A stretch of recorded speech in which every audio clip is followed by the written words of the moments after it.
반갑습니다. 오늘 참 행복한 날입니다. 하나님께서 저와 여러분의 가정에 준비하신 은혜와 평강이 넘쳐나기를 예수님의 이름으로 축복합니다. 마가복음 16장 9절부터 20절까지의 말씀을 중심으로 우리가 힘써 전파해야 될 것들이란 제목으로 한번 생각해 보았으면 좋겠습니다. 특별히 오늘은 마가복음 마지막 장의 마지막 파트입니다. 그래서 설교로 말하면 104편까지 이렇게 나오는 것 같아요. 마가복음 전체를 해서 파트별로. 하나님께서 오늘 저와 여러분들에게 마지막에 주시는 것, 그리고 마지막이라고 하는 부분은 항상 처음이 있다. 즉 처음이 있고 마지막이 있다. 연관성을 늘 둡니다. 마지막이라는 부분이 그렇습니다. 그래서 이제 예수께서 안식 후 첫날 이른 아침에 살아나신 후에, 자, 이미 게임 다 끝났다는 것이죠. 그게 이 말은 무슨 말일까요? 구약의 모습과 신약의 모습은 다 차이가 있다. 그런데 여전히 시간적인 관념으로 봤을 때 시작과 마침이라는 그 기준을 보았을 때 시작과 마침 속에서 결국 최종적인 그 우리에게 보여주려고 하는 것이 무엇일까라는 부분이에요. 그가 다시 살아나셨다는 부분이에요. 그래서 이게 다시 살아났다는 우리가 부활로서 이 얘기를 하기도 하고 또 영속성을 가진 생명의 시작으로 바라보기도 합니다. 그러니까 예전에 썩어질 육체를 가지고 있던 우리들이 썩지 아니할 육체로 바뀌어지는 이 순간에 사람들은 그게 가능해? 라고 말하지만 하나님은 가능한 것이고 사람으로는 할 수 없으되 하나님은 할 수 있느니라 라고 말씀하시면서 구원은 나에게 속한 것이야 라고 말합니다. 그래서 이제 썩어질 육체를 가지고 있는 우리들이 썩어지지 아니할 육체를 가지고 다시 부활을 하게 됩니다. 그렇죠? 그래서 썩어질 육체를 가지고 있던 때와는 전혀 다른 모습이에요. 썩어질 육체를 가지고 있는 분들은 죽으면 매장이 되어지고 썩어서 없어지게 됩니다. 그래서 그 영혼은 하나님 나라에 들어가게 되는데 그 영혼이 다시 부활할 시점에 썩어지지 않을 육체를 다시 입고 새롭게 탄생한다는 것입니다. 그러니까 부모로부터 탄생했던 우리들의 모습이 이제 부모로부터 탄생하는 것이 아니라 성령으로 말미암아 영혼이 육체와 함께 하는데 내 여전의 모습 그대로 올라오되 썩지 아니할 모습으로 바뀐다라는 거예요. 있을 수 없는 일이잖아요. 있을 수 없는 일이 있는 일이에요. 현장 1차적인 일반 은총 속에서 바라볼 때는 전혀 이해가 되지 않는 부분이지만 특별 은총 속에 들어가게 되면 그 은혜가 우리에게 다가오게 됩니다. 그렇죠? 이 단계는 어느 단계일까요? 바로 우리가 에덴 동산에 쫓겨났을 때는 이 땅에서 너희가 살아남아 있어라. 언제까지? 메시아가 오실 때까지 라는 것이 성경의 메시지였어요. 그래서 이 땅에 태어난 모든 사람들은 어머니 배를 통해서 우리가 나오게 돼요. 산도를 통해서. 그런데 이제 새로운 모습으로 주님의 나라에 회복되는 단계에 들어가게 될 때는 어머니 배가 아니라 바로 성령으로 말미암아 새롭게 탄생되는데 에덴 동산에서 탄생된 것처럼 새롭게 바뀌게 돼요. 그래서 어느 쪽을 모습이냐? 에덴 동산은 죄를 지을 수도 있지만 안 지을 수 있는 상태, 영생에 들어갈 수 있는 상태까지 가버리는 거죠. 그 에덴 동산이었다면 다시 회복되는 것은 예수 그리스도께서 회복시켜 주시는 것 때문에 썩지 아니할 몸으로 들어가게 되는 거죠. 근데 썩지 않는 몸인데 결국 심판을 받는다는 거죠. 그래서 한 사람은 영원한 생명으로 들어가고 하나님은 영원한 벌로 들어가요. 무슨 말인가요? 즉 지옥에 가는 사람들도 부활을 한다는 거예요. 다시. 근데 육체가 썩어질 육체와 썩어지지 않을 육체의 기준이 아니라 똑같이 썩어지지 않을 육체 속에서 들어오는데 영벌에 들어가는 사람은 영원히 죽지 않는다. 그러면 고통이라는 개념은 어떤 개념일까요? 고통이라는 개념은 육체를 가지고 있을 때 고통을 갖게 되는 거거든요. 그러면 우리가 지옥에 간다는 개념은 썩어져서 없어져서 더 이상 고통을 느낄 수 없는 육체를 가지고 들어가는 게 아니라 썩지 아니할 몸으로 가기 때문에 영원한 고통을 느낄 수가 있다는 사실을 기억을 해 주셔야 돼요. 반대로 영생에 들어간다는 개념은 어떤 모습일까요? 영원한 기쁨과 즐거움으로 들어가는데 여전히 썩지 아니할 몸으로 들어가기 때문에 영원한 즐거움과 행복을 누려요. 그러니까 어떻게 돼요? 에덴 동산에서는 타락할 가능성이 있고, 그렇죠? 아직은 어떤 것을 죄를 짓기 전의 모습이기 때문에 항상 가능성만 열려져 있던 곳이에요. 그런데 이제는 진짜이신 예수 그리스도 하나님의 나라에 들어가면 썩어지지 아니할 육체로 영원한 기쁨으로 들어갈 수 있다라고 하는 부분을 저희한테 설명을 해주고 있는 것이죠. 이게 복인데 아무에게나 주는 게 아니라 당신의 사랑하고 택한 자들에게 주신다는 사실이었어요. 에덴 동산에서는 이 아담과 하와가 느꼈던 이 모든 복들을 그냥 가지고 왔더라면 좋았을 건데 반드시 하나의 굴곡이 있는 것이죠. 그게 굴곡이 어떻게 해요? 사인, 코사인, 탄젠트 할 때 올라갔다 내려갔다 하잖아요. 그죠? 할 때 이 땅으로 툭 떨어지는 다운, 그죠? 다운이 된 상태에서 인간의 삶을, 현재 우리들의 삶이 이루어지는 거죠. 그래서 힘들고 어렵고 뭔가 부족함을 느끼고 이 부족함 속에서 우리에게 느껴지는 거 뭐예요? 인생은 내 마음대로 되는 게 아니라 하나님의 은혜로 채워주시는 것에 의해서 내가 행복해질 수 있구나. 세상적인 것으로 아무리 가려도 부끄러움을 가릴 수가 없고 해가 나면 다시 말라 없어지는 무화과 나무 치마처럼 그렇다는 거예요. 그렇다면 우리는 뭘 느낄 수 있을까? 갈증이 없는 새로운 세계로 들어가게 되는데 가죽옷을 지어 입힘으로 말미암아 부끄러움이 사라졌다라는 것을 보여주고, 그래서 이러한 부분 속에서 우리는 늘 느끼는 거 뭐냐면 내가 무엇을 먹을까 마실까 입을까 어떤 차를 탈까 어떤 아파트에 살아서 똘똘한 한 채를 가지고 떵떵거리며 살아갈까가 아니라 그렇게 헤매도 불구하고 여전히 우리들에게는 부족함을 느끼게 되더라는 거죠. 그래서 지혜로운 사람은 늘 자신이 배고픈 줄 알아요. 그래서 이런 말들을 하게 되죠. 배부른 돼지보다 배고픈 소크라테스가 낫다라는 말이죠. 똑같은 인간임에도 불구하고 왜 그렇게 비유했을까? 예, 소크라테스가 행복한 사람은 아니었어요. 그렇죠? 그런데도 불구하고 배고픈 소크라테스가 낫다. 왜? 자기가 부족한 줄 아는 사람이 지혜로운 사람이고 이 지혜는 결국은 부족하기 때문에 그 부족을 채우려고 하고 뭘로 채울까를 채워보는 거죠. 채우고 또 채워봤더니 아구까지 채워봤더니 결국은 물이었더라는 거예요. 그러나 진정으로 순종하며 하나님의 나라가 임하는 순종으로 채울 때는 물이 포도주 되는 역사가 일어난 것처럼 우리 인생이라고 하는 것도 하나님 안에서 볼 때 놀라운 세계로 들어가게 되는 것이죠.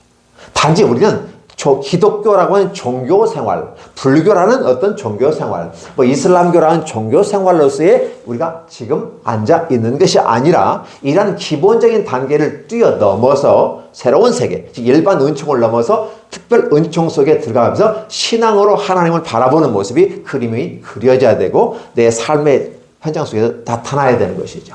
이러한 모습으로 가면 생각해 보기를 원하는 것입니다. 그래서 아까 얘기한 것처럼 에덴 동산의 기념을 보면 가능성은 있는데, 즉 죄를 지을 수도 있고 안 지을 수도 있고 영생을 할 수도 있고 타락할 수도 있는 가능성의 세계였어요.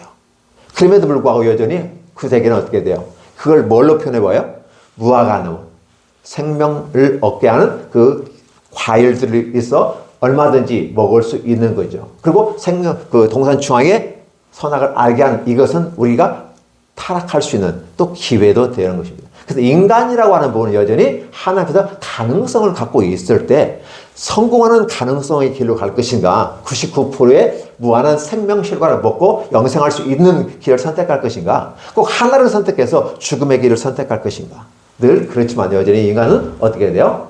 악한 사단 마귀의 미혹이 되면, 즉 우리의 지성이 마비가 되면, 판단이 지혜가 마비가 되면 보암직도 하고 먹음직도 하고 나를 지혜롭게 탐스럽게 할 마음이 한지라라고 하는 부분 속에서 욕심에 끌려가는 과정 속에서 후식 두 개를 선택할 수 있음에도 불구하고 하나를 선택했다. 왜 그럴까? 하나님 우리에게 자율성을 주셨기 때문이다. 이미 여러분은 알고 계실 겁니다. 이런 상황 속에서 우리에게 주시는 하나님의 은혜예요. 그래서 기계처럼 인조인간처럼 입력해놓은 코딩한 상태에서 움직여지는 모습이 아니라 진짜 스스로 생각하고 자발적이면서 기쁨으로 하기를 원하는 것이 하나님의 나라였다는 사실이죠. 그럼에도 불구하고 여전히 사람은 그 길을 선택하지 아니하고 악한 마귀의 길을 따라갔다. 그 결과 이 땅에 사는 우리들의 삶의 모습 가운데 힘들고 어렵고 뭔가 부족함을 느껴간다. 그래서 인생을 살면서 늘 느끼는 것. 한두 살 이제 보니까 비행기를 타고 왔는데 한 비행기 전체가 거의 머리가 하얀 부대에 다 탔어요. 연세 드신 분들이 경제적인 여유가 있고 삶의 어떤 그걸 위해서 여행들을 많이 가는 것을 보았어요. 아, 그렇구나. 인생이 뭔가 부족하다고 느껴지니까 여행을 선택해요. 삶의 질 향상을 위해서 여행도 선택하지만 뭔가 새로운 걸 보고 우리나라와 다른 어떤 것을 많이 경험하고 체험 못했었는데 이제 여유가 생기니까 나이도 시간 남고 돈이 남는 것. 사실 돈 남아서 가는 건 아니죠. 악착같이 모아서 준비하고 계획적인 여행을 하고 그 짧은 시간 동안에 행복을 느끼고 돌아와서 다시 활력소를 통해서 삶을 살아가는 모습은 멋있기도 하죠. 근데 중요한 것은 뭘 바라보냐? 여전히 그 마음속에 뭔가가 부족했다라는 것이에요. 근데 여행을 갔다 와도 여전히 사람들은 또다시 갈증에 있더라는 거죠. 행복한 시간들 서비스 받고 여왕처럼 대접받던 그 여왕의 그 여행의 시설이 끝나면 다시 무수리로 돌아가는 내 삶의 현장으로는 아닐까? 여전히 우리는 저와 여러분들에게 느껴지는 것은 그거예요. 어떻게 이것을 극복할 것인가? 이게 영원한 숙제이기도 하죠. 온 인류가 언제까지? 메시아가 재림하는 순간까지. 그렇죠. 이런 상황 속에서 오늘 저와 여러분에게 이제는 더 이상 갈증하지 마라 라는 표현을 쓰게 되는 것이죠. 사마리아에 갔을 때 거기에서 한 여인을 예수님 만났을 때 물 좀 주시오. 그랬더니 당신이 어떻게 나에게 물을 달라고 합니까? 유대인들은 사마리아인과 전혀 상종하지 않고 같은 민족임에도 불구하고 혼혈족이라고 해서 무시를 하고 서로가 피해가는 그런 모습들이 있었는데 그럴 때 주께서 하시는 말씀이에요. 내가 너에게 물을 달라고 했을 때 내가 누구인지 네가 알았더라면 이런 말을 쓰게 되거든요. 오히려 네가 나에게 물을 달라고 했을 것이다. 지금 나는 육신의 물을 너한테 달라고 얘기하지만 너는 영원한 물을 나한테 달라고 했을 것이다. 누구이십니까? 제가 알기로는 그리스도가 오시면 메시아가 오시면 그렇다고 말씀을 하는데 그때가 언제인지 모르겠습니다. 선생님 같이 보이시는데 좀 알려주시면 좋겠습니다.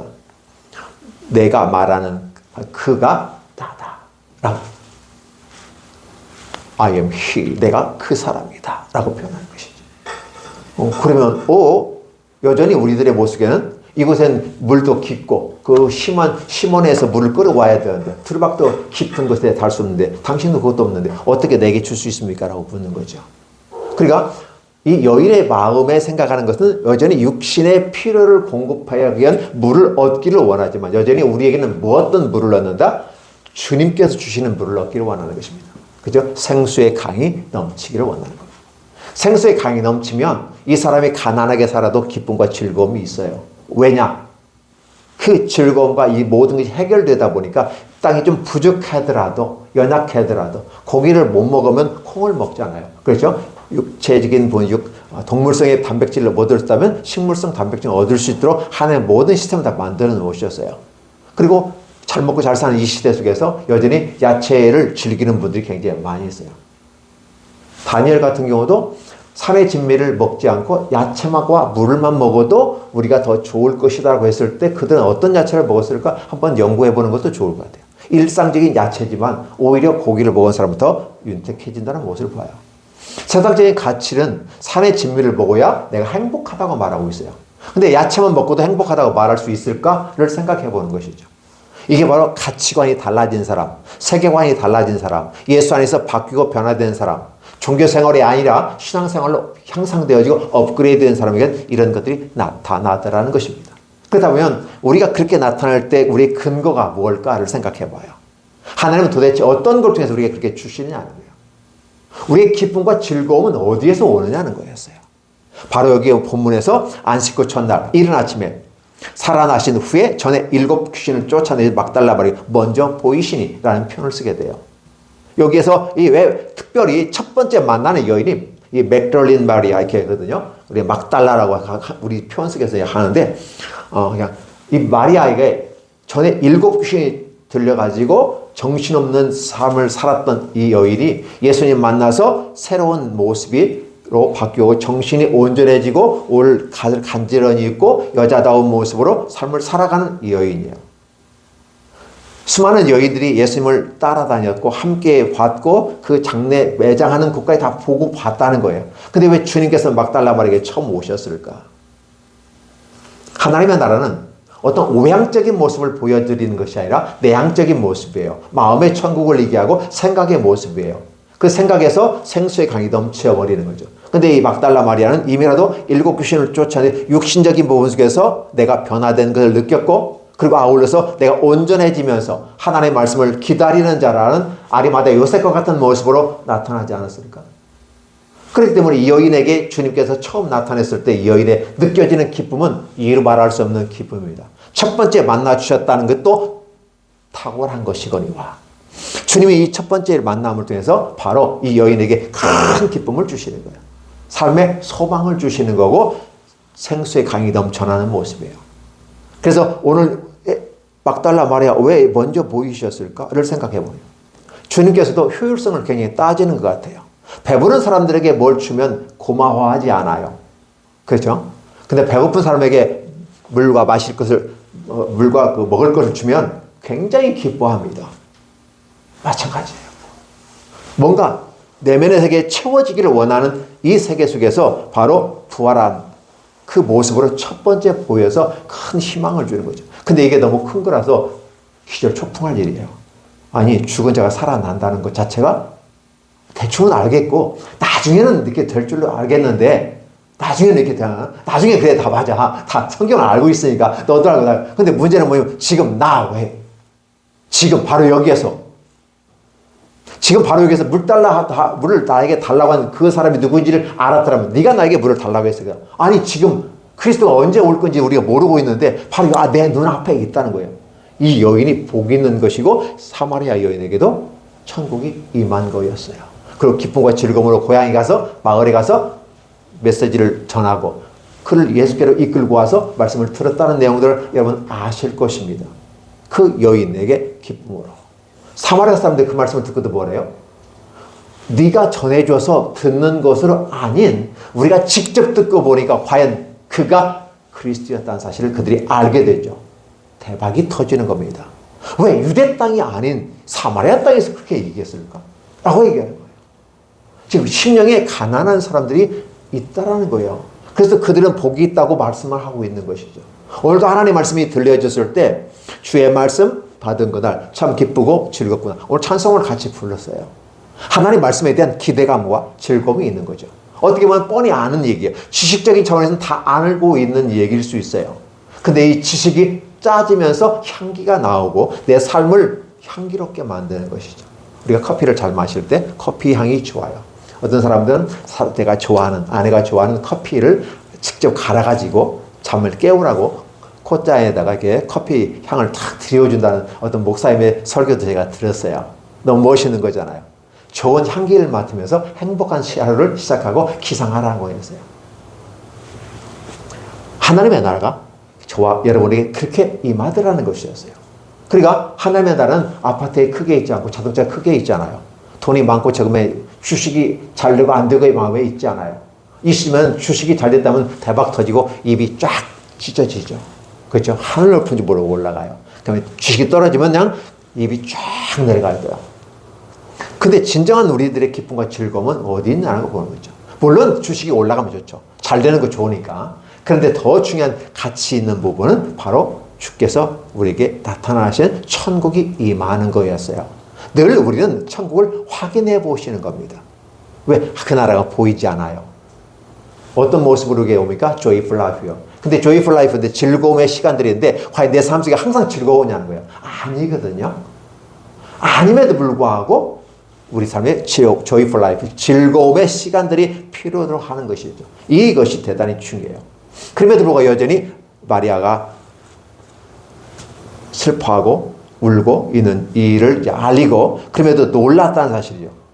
이 사실 그대로 얘기해 줬어요. 그런데도 그들은 믿지 않았다는 거예요. 오늘 한번 이게서 왜 자꾸 이 마가는 이 성경을 통해서 우리에게 얘기할까? 그들은 믿지 않았다. 그들은 믿지 않았다. 믿지 않았다. 믿지 않았다. 그리고 다른 사람의 신뢰를 가질 수 있는 이런 사람들이 말해주고, 즉 아리마대 요셉에게서 분명히 죽었고 다시 살아난다. 청년이 보았고 증인들이 얘기했는데도 믿지 않았다. 내가 안 봤으니까, 내가 못 만졌으니까. 도마 같은 경우는 내가 그 못자국에 이 손을 넣어보지 않고 옆구리에 내가 손을 넣어보지 않고 믿지 않겠다는 거예요. 아주 지혜로운 사람이고 효율적이고 효과성이 있고 또 스파트한 사람같이 보여지는 거죠. 이 땅에서 일반 은총 속에 살아가는 사람은 그럴 수밖에 없는 구조예요. 그게 틀리다는 말이 아니에요. 맞아. 그런데 하나님의 나라 특별한 은총이 임하는 도덕과 상식과 윤리를 넘어서는 세계가 펼쳐지게 됐을 때 바로 그 세계가 하나님의 나라다. 그렇기 때문에 우리에게는 희망과 능력이 있고 소망이 있다는 거죠. 이런 것들을 우리가 생각해 보는 것이죠. 그럼 저와 여러분들의 삶 속에서는 무엇일까? 그럼 이 기쁨과 즐거움에 우리는 복이라고 그래요. 이 복은 복인데, 그래서 아브라함에게 이제 그 창세기 12장에 방목사님이 얘기할 때, You are a blessing이에요. 너는 복 자체이다. 복이다라고 표현하고 있거든요. 아브라함에게 복이라는 거예요. 근데 그 복은 결국은 어떻게 돼요? 들려져야 돼요. 어떤 게 복이냐는 거죠. 그래서 우리는 들려지는 것이 복음으로 옵니다. 그 복음은 뭔데요? 복된 소식이. 복은 복인데 어떻게 우리에게 복이 되냐 알려주는 게 복음이에요. 굿뉴스잖아요. 좋은 소식이잖아요. 그러면 그 좋은 소식은 천국에 가는 것이고 천국은 복에 가는 것이고 그 소리가 복음인데 결국은 복음을 전체적인 복음 속에 예수와 관계되는 모든 것이 다 복음이에요. 그 중에서 핵심적인 기둥, 보아스와 야긴 같은 기둥이 있다면 바로 죽으심과 부활이에요. 이미 죽으심의 모든 문제에 대해서는 공인신력이 있는 아리마대 요셉이 총독에게 죽음을 확인하고 자기 무덤에 안장시켜서 큰 돌로 막았어. 죽은 걸 확신했어. 라는 부분이에요. 그렇죠? 그렇게 했던 죽음은 이미 계산된 거예요. 근데 문제는 뭐냐면 누구나 다 죽는 거니까. 살아나느냐는 문제거든요. 근데 주님께서 말씀하시게요. 내가 살아나고 너희보다 먼저 갈릴리에 가서 기다릴 거니까 나를 만나러 오라라고 했어요. 주님은 거기서 기다리고 있어요. 하룻밤 기다렸어요. 두 밤을 기다렸어요. 세 밤을 일주일을 기다렸어요. 올까요? 안 올까요? 안 와요. 믿지 않으니까 안 가는 거예요. 삶의 원동력은 어떤 삶의 힘은 믿음에 있어요. 내가 만약에 거기 예수께서 부활하셨다고 믿었다면 나는 갔을 거예요. 근데 내가 믿지 않으니까 안 가는 거거든요. 안 가니까 옆 사람을 통해서 살아나셨고 내가 보았고 직접 그 천사가 내게 이야기해 줬어. 청년 같은 천사가 이야기해 줬어. 그거 가보라고. 그리고 나는 잘 까먹었는데 그때 예수께서 말씀하셨던 거 갈릴리에 먼저 가서 있을 거니까 가라. 그 말을 기억나게 해주시고 가라. 그리고 지금 제자들이 가서 얘기해 주라고까지 전달해 달라고까지 얘기했는데 그들은 믿지 않았다는 사실이죠. 이게 오늘 저와 여러분들의 육체를 갖고 있는 썩어질 육체를 갖고 있는 일반 은총 속에 있는 한계다는 거예요. 기독인은 일반 사람과 다를 바가 없어요. 똑같아요. 밥 먹어야 되죠. 자야죠. 아파트에 살아야 돼요. 좋은 차 몰아야 돼요. 그래야 행복하다고 말해요. 똑같아요. 다르게 뭐가 있어요? 기독교인이 특별하다고요? 불교인이나 이슬람교나 아니면 뭐 그냥 삼신할머니 섬기든 누구든 조상을 섬기든 관계 다 똑같아요. 근데 기독교인이 달아야 될 이유가 있어요. 여기에 머물러서는 안 돼요. 솔로몬이 여기에 내려와 있어요. 그래서 솔로몬이 구원을 받지 못한 거예요. 하나님을 떠났다고 얘기해요. 하나님이 솔로몬을 그렇게 얘기해요. 뭐 신앙의 자리에서 내려와 버리는 거죠. 세상에 주저앉아 버리는 거예요. 근데 우리는 어떻게 돼요? 주저앉는 모습이 아니라 올라가는 모습, 상승이라고 하는 부분이에요. 위를 바라보고 하늘을 바라보고 그게 신앙이거든요. 늘 우리는 우리 자신을 점검해 봐야 돼요. 누가 점검해 주지 않더라고 보니까. 스스로 자기 자신. 어머니 아버지가 챙겨줄 때는 어때요? 아직 어리니까 챙겨줘요. 독립시킨다는 개념은 3일절 우리가 했을 때 독립이라는 개념은 스스로가 자기를 관리할 수 있을 때 독립이 되는 거잖아요. 그리고 독립은 어떻게 돼요? 어제로부터 나올 독립이야. 마치 뱀이 껍데기 자기 껍데기를 탈피하는 거잖아요. 그래야 새로운 모습이 되는 거예요. 독수리도 자기 발톱과 이 부리를 바꿔야만 된대요. 계속해서 이게 하지만 이게 오므라지고 그건 안 된대요. 날개 가죽도 어떻게 뜯어가지고 다 뽑아내. 새로운 모습으로 나야야만이 새로운 삶을. 만약에 독수리가 그걸 안 하면 힘들대요. 부리도 다 갈아야 된대요. 발톱도. 그래서 새로운 발톱이 나야 되고 새로운 부리가 나야 되고. 이것도 날개가 부드러워야 되는데 너무 오래돼 버리면 이게 갑옷처럼 딱딱해가지고 못 난다는 거예요. 죽는다는 거예요. 근데 그 고통을 넘어서야만이 비로소 된다고 얘기해요. 그러면 우리가 독립을 할 때도 어떻게 해요? 어제로부터 오늘도 독립했냐고 보는 거예요. 자식은 부모로부터 독립을 해야 돼요. 지금 경제적인 부분 속에서 독립이 안 되니까 지금 같이 있지만 경제적인 부분이 되면 독립이 돼요. 그렇죠? 신앙도 독립이야. 아버지의 신앙과 내 신앙은 다를 수도 있어요. 똑같은 하나님을 섬김에도 다를 수도 있어요. 근데 독립을 해야 되는 거죠. 이 독립이 되지 않으면 어려워요. 근데다가 특히 현대를 살아가는 저와 여러분들은 어제와 어제로부터 내가 독립을 하고 어제로부터 내가 새로 부활하는 모습으로 가야 되는 거죠. 이 부활의 의미가 독립이라는 거죠. 아니 나로부터 나를 독립한다는 말이 안 되잖아요. 나는 나일 뿐이죠. 그렇죠? 좀 바뀌고 변화될 뿐이지 그 어제로부터 내가 독립했다라고 할까요? 어제로부터 내가 독립하는 게 바로 부활이에요. 우리 주님은 바로 썩어질 육체로 모든 사람이 가는 길로 갔거니와 하나님의 능력으로 말미암아 다시 살리셨다는 표현을 빌어서 오면 그분은 살아나셨다. 근데 그 살아나셨다는 걸 누가 얘기해요? 청년 같은 사람이 얘기하는데 천사죠. 그들이 이 얘기했고 그걸 전달받았어요. 그렇죠? 오늘 저와 여러분들에게 하나님이 희망이 되는 이유는 뭘까? 오늘 예배 드리면서 희망이 되나요? 말씀을 들으면서 설레이나요? 왜 누구는 설레이고 누구는 기쁨이고 즐거움인데 누구는 마치 검은 날개, 독수리 날개에 그 가죽 옷을 입은 것처럼 딱딱하게 못 날고 뻣뻣하게 굳어있는 모습일까? 를 생각해 보는 거죠. 매번 예배 드리면서 은혜 받을 수는 없어요. 왜? 내가 육체가 힘들고 지치면요, 은혜가 되지 않을 수 있어요. 그래서 우리가 육체의 건강을 유지하는 것은 은혜 받기 위해서 준비하는 거예요. 그래서 저녁에 좀 일찍 자고 이런 모습이 필요하죠. 능히 이겨낼 수 있다면 괜찮아요. 늦게 밤을 꼴딱 새도 관계없어요. 그런데 내가 이 육체를 따라서 체력의 한계를 알고 그에 준비하는 모습들, 그래서 주의를 준비하고 하나님의 말씀을 기다리고 사모하는 모습들. 와서 보면 목사님들의 설교는 다 뻔한 설교예요. 들어보면 다 거기서 거기야. 중요한 건 뭘 얘기해요? 예수님께서 하나님의 나라의 핵심 주제라는 사실을 얘기하고 그분에 의해서 우리가 평안과 기쁨을 얻는데 바로 주님의 부활하심으로 말미암아 우리가 소망을 가질 수 있는 것이다. 그렇죠? 복음은 복을 표현하는 게 복음이에요. 그럼 복음이라고 하는 것이 뭐냐? 예수 그리스도의 부활을 얘기하는 거거든요. 이미 죽음에 대해서는 얘기했으니까 오늘 본문에서는 부활을 얘기하는 거예요. 그가 살아나셨고, 달리 말하면 여기 꺾기라는 성경 표현돼요. 부연 설명을 해줘요. 정리를 해주는 거예요. 막달라 마리아는 어떤 여인인지 설명을 해줘요. 7 귀신이 들렸다가 새롭게 된 여인인데 처음 봤을 때 얼마나 기쁨과 즐거움이 컸을까라고 생각해요. 그 여인에게서 얼굴에 화사한 그 기운이 도는 그 모습들. 부활하신 예수님을 직접 보았어요. 그리고 아울러서 오늘 또 엠마오로 간 두 제자. 우리는 다른 성경에 보면 그렇게 표현되고 있어요. 근데 여기서는 그냥 두 사람에게 나타났는데 다른 모습으로 나타났다는 거죠. 참 재미있어요. 예수님 그 모습 그대로 하면 좋을 텐데 왜 다른 모습으로 얘기했을까? 다른 모습은 뭘까? 평상시의 모습과 다른 모습이라는 거예요. 그러면 그 모습은 부활하신 모습의 예수 그리스도였을 것이죠. 그러면 모양새가 달라졌을까? 얼굴 구조가 달라졌을까? 구강 구조가 달랐고 음색이 달랐을까? 그러니까 음색이 다르니까 다른 사람 느껴질 수 있고 그럴 수 있잖아요. 근데 다른 사람은 뭐 어떤 모습이었을까? 특별히 뭐 해석 굳이 찾아볼 거 없고 주님께 부활하신 그 모습으로 나타나셨어요. 그리고 함께 길을 걸어가면서 다른 성경에 의하면 말씀을 풀어주고 깨닫게 해주셨어요. 그리고 그들이 비로소 이 말씀을 듣다 보니까 지금 말씀하시는 분이 그분이라는 사실을 알게 되는 순간 예수님은 갑자기 그 자리에서 호련히 사라져 버렸어요. 따라서 다른 모습은 부활한 모습일 것이다 라고 우리가 추측을 해볼 수 있는 것이고요. 그리고 또 다른 예수님 가서 제자들을 다 불러 모으시는 것입니다. 이런 모습에 그 제자를 다 불러 모셨어요. 초창기 사역을 시작할 때도 그렇죠. 초창기 사역할 때 오늘 주일학교 때 그냥 같이 맥락이 맞더라고요. 고기를 못 잡는 베드로와 안드레에게 가서 오른편에 들려봐라. 그래서 다 해봤는데요. 안 해요. 여태껏 해봐도 결국은 가봤자 뻔해요. 이런 사람들은 하나님이 쓰시지 않은 거예요.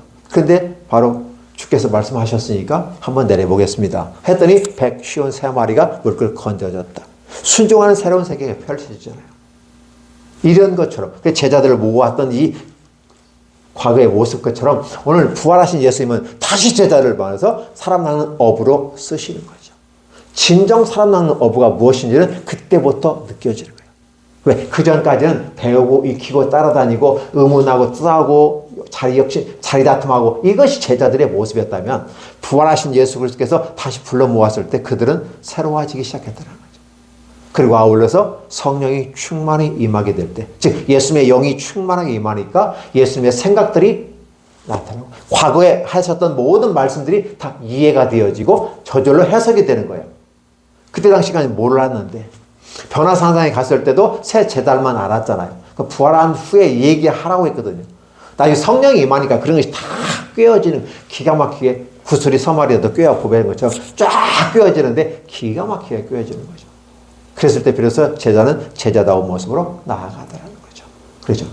그러면 오늘 부활하셨다는, 그가 살아나셨다는 것을 사람들은 듣고도 믿지 아니했는데 이것이 얼마만큼 큰 기쁨과 즐거움인지를 우리에게 보여주는 거예요. 제자들 주서. 그래서 주님께서 그것을 책망하고 완악함을 꾸짖으시는 겁니다. 책망하고 꾸짖고 그래요. 지금 이 장면을 통해서 어떤 모습이에요? 내가 과거에 그래도 너희들에게 책망하고 꾸짖고 가르쳤던 것을 기억하게 하는 거예요. 그리고 그 말씀들이 깨달아지고 성령이 임하니까 그들이 깨닫게 됐을 때 이제 더 이상 주님은 그들에게 필요 없죠. 내가 너희가 가심을 금보에다 가리라 하고 쫙 구름 속으로 사라져버리잖아요. 그 다음부터는 성령이 임하시니까 그들의 마음속에 감동이 되어지고 그들의 생각을 주장하시는 성령께서 예수의 생각을 가지고 제자들로부터 삶을 살아가게 만드는 거죠. 이 엄청난 놀라운 사건들이 발생하게 된 것입니다. 여러분 가장 중요한 건 뭔지 아세요? 부활하신 건 주님이 부활하신 거예요. 그러면 저와 여러분들에게 뭐죠? 나중 열매를 우리 기다리면서 소망을 가집시다라고 말하지만 실제적인 부분은 지속 가능한 생명을 여러분이 가질 수 있느냐는 거예요. 부활하신 예수 그리스도께 함께 여러분이 매여 있으면 지속 발전한 지속 가능한 생명을 유지할 수 있는 거예요. 그냥 에덴 동산에서 어떤 거였어요? 영생할 수 있는 길이 있어요. 가능성이 있는 거예요.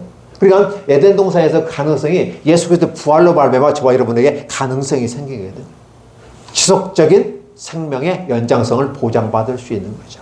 누구와 함께 있으면? 부활하신 예수와 함께 있으며. 그렇죠. 그러니까 사실 이 예수의 부활하신 장면은 복낙원, 낙원으로 다시 돌아가는 개념이에요.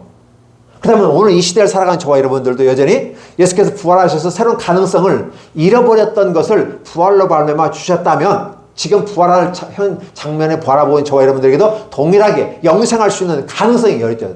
그럼 이 순간에도 여전히 다운할 수 있는, 타락할 수 있는 가능성이 있는 거죠. 예수 믿는다고 다 천국 가는 건 아니에요. 문제는 뭐예요? 지속 가능한 생명을 유지하고 가느지 못하느냐가 중요한 거예요. 근데 삶이 지치고 힘든 그 과정 속에서 그래서 뭐가 필요하다? 인내가 필요하고, 그렇죠? 연단이 필요한 거고. 그래서 우리는 그걸 가지고 소망의 인내, 농부의 인내 이렇게 얘기하는 거죠. 어느 목사님은 그 말씀을 했는데 저는 아직 확인을 안 해봤어요. 욥이 1장에서 그 모습과 마지막 장에서 복을 받는 2배만 우리는 관심을 가졌는데 그 시간을 따져보니까 30년이 걸렸다는 얘기를 하시더라고요. 좀 확인을 안 해봤어요. 30년 동안 인내하고 하나님의 뜻을 기다리면서 가는 욥의 모습이었어요. 욥이 후다닥 아내도 없어지고 자식도 없어지고 다 재산이 없어진 다음에 또 후다닥 만들어진 것처럼 느껴지지만 이 기간이 30년이라는 거예요. 그러면 에덴 동산에서 가능성을 가지고 봤을 때 영생으로 갈 수도 있고 타락할 수도 있는 거잖아요. 그럼 지금 예수께서 다시 그걸 그 가능성을 열어놓았잖아요. 뭘로? 부활로. 그 부활은 우리의 가능성이거든요. 여전히 새로운 낙원에 우리가 있는 거죠. 그러면서 여전히 우리도 영생으로 갈 수 있는 지속 발전할 수 있고 지속적인 생명을 갖고 갈 수 있는 그 부활의 모습, 그 기차를 탈 것인가? 아니면 여기서 여전히 보암직도 하고 먼직도 나를 지역과 할망합지 하니 이 하와의 그것처럼 느껴서 여전히 주저앉아 있고 종교에 머물러서 다운돼 버린 솔로몬 같은 모습으로 남을 것인가? 오늘 저와 여러분의 선택사항이라는 거예요. 이 부분을 염두에 두신다면 오늘 3월 셋째 주죠. 네, 셋째 주 우리가 예배드리는 이 모습 속에서 우리가 무엇을 전할까 했을 때 우리가 무엇을 전할 것인가 했을 때 바로 그 전할 것은 바로 복음은 복음인데 우리의 생명 지속성이에요. 그리고 생명 유지성이에요. 예수 그리스도와 함께 갔을 것이냐 아니면 여러분 여기서 다시 한번 테스트를 받는데 그 과정이 인내의 과정이다. 그 삶이라고 하는 부분은 그렇게 하는 우리에게 주신 것이다. 잘 참고 견디고 인내하십시오. 그래서 신약성경에 농부의 인내를 배우라고 말하지만 욥의 인내를 배우라. 30년 동안. 또 아브라함 같은 경우도 구약에 그랬어요. 75세에 자식을 주겠다는 거 25년을 기다리게 만들었어요. 우리는 예수 믿고 하나님의 거저 주시고 그냥 훌랑훌랑 주시고 값싼 은혜를 주시는 것처럼 얘기해요. 사실 그건 목사님들의 책임이거든요. 그 기간을 얘기해 줘야 되는데 그 기간 얘기 좀 다 도망갈 것 같으니까 얘기 안 하는 거예요. 그냥 분명하게 30년이라는 세가들 그 기간 동안 참고 견디는 자 결국은요 믿음과 사랑이라는 그 놀라운 축복을 이것을 어떻게 가지 끝까지 인내의 과정 속에서 갖고 갈 수 있느냐는 거였어요. 그다음에 오늘 저 여러분들에게 제가 전하고 싶은 것은 바로 그거예요. 그가 살아나셨고 alive 살아나신 건 분명합니다. 그건 주님이 하신 거예요. 그걸 통해서 우리는 가능성을 얻었어요. 여러분의 가능성을 지속 발전하는 모습으로 지속적인 생명 유지권으로 가지고 가시겠습니까? 아니면 아담과 하와가 타락한 것처럼 여전히 선실의 발목에 붙잡혀서 주저앉아 있을 것인가? 이 질문을 던져보고 말씀을 마치고자 합니다. 생각은 여러분의 몫이에요. 적용도 여러분의 몫이에요. 이 생각을 듣고 베레아 성도들처럼 되씹는 작업들을 하시는 거예요. 그리고 진짜 생각을 해보시기 바랍니다. 내 인생에 과연 이렇게 살아가서 행복한 삶을 살아갈 수 있을까라는 생각인 거죠. 네. 돈 벌고 건강하고 이런 건 다 알아요. 누구도 다 알아요. 이것은 교회에서 가르치지 않아요. 교회에서 이걸 가르치면 이것은 종교를 가르치는 거예요. 사람들을 현혹시키는 겁니다. 현혹시키지 않아요. 진짜는 교회는 바로 새로운 영생의 가능성을 회복시켜 주신 예수 그리스도 앞에 감사드리며 그분과 함께 갈 수 있느냐는 걸 저와 여러분에게 질문을 했을 때 예, 저 가겠습니다. 마치 여호수아가 그 말하죠. 오늘날 나와 옆에서 너희는 선택하라. 나와 내 집은 여호와를 선택하겠다. 라는 여호수아의 그 고백이 오늘 저와 여러분의 고백이 되기 원하고 이 모습 가운데 지속 발전하는 영생을 얻을 수 있는 힘과 그 권리가 저와 여러분에게 지속적으로 이루어져서 주과 함께 영생에 이르기를 예수님 이름으로 축복합니다. 기도하겠습니다. 하나님 고맙습니다. 감사드립니다. 영광과 찬양을 홀로 받아주시고 은혜와 권능으로 말미암아 아버지께 영광 돌리는 귀한 시간이었기를 원합니다. 삶을 살아가는 와중 속에서 내가 부족하니까 주님의 이름으로 잘 먹고 잘 살고 좋은 아파트에 좋은 자동차에 살기를 원하고 다른 앞에 떵떵거리는 그런 세계를 꿈꾼다면 여전히 우리는 종교 생활에 머물러 있을 수밖에 없는데 이제 그러한 단계를 넘어서서 부활하신 예수께서 영생을 지속 발전하게 유지해 갈 수 있는 마지막까지 인내의 그 과정 속에서 나아가게 해 주시옵소서. 하나님 끝까지 우리가 변치 않고 변개하지 않게 해 주시옵소서.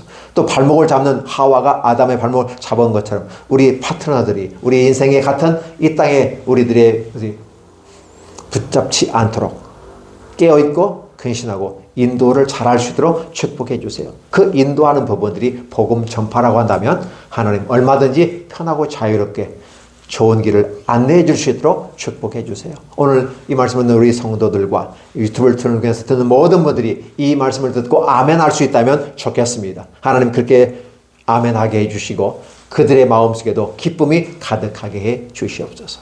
예수님의 이름으로 축복하며 기도하옵나이다. 아멘.